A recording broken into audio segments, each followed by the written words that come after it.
नमस्कार मित्रांनो, सुरुवातीलाच पावसाची बातमी समोर येत आहे.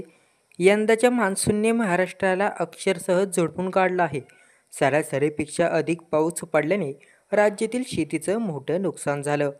खरीप हंगाम हातचा गेल्याने शेतकऱ्यांवर आर्थिक संकट कोसळलं आहे. नद्या, ओढ्यांना आलेल्या पुरांमुळे अनेक ठिकाणी पिकं वाहून गेली.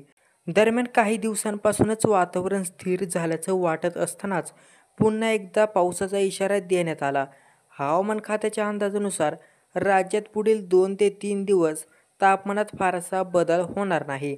मात्र त्यानंतरनं तापमानात हळूहळू घट होऊन राज्यात गारठा वाढण्याची शक्यता वर्तवली जात आहे.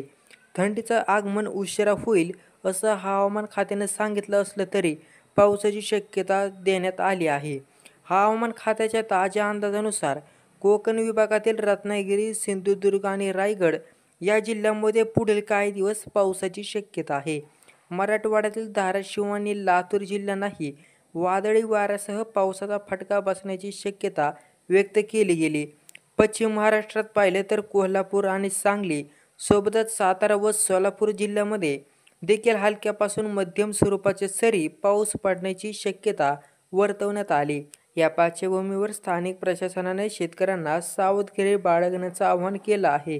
नुकतीच खरीप पिकांची कापणी पूर्ण न केल्याने अनेक शेतांमध्ये धान, तूर आणि कडधान्याची पिकं अजूनही उभी आहेत. या काळात झालेल्या पावसामुळे नुकसान होण्याची भीती निर्माण झाली आहे.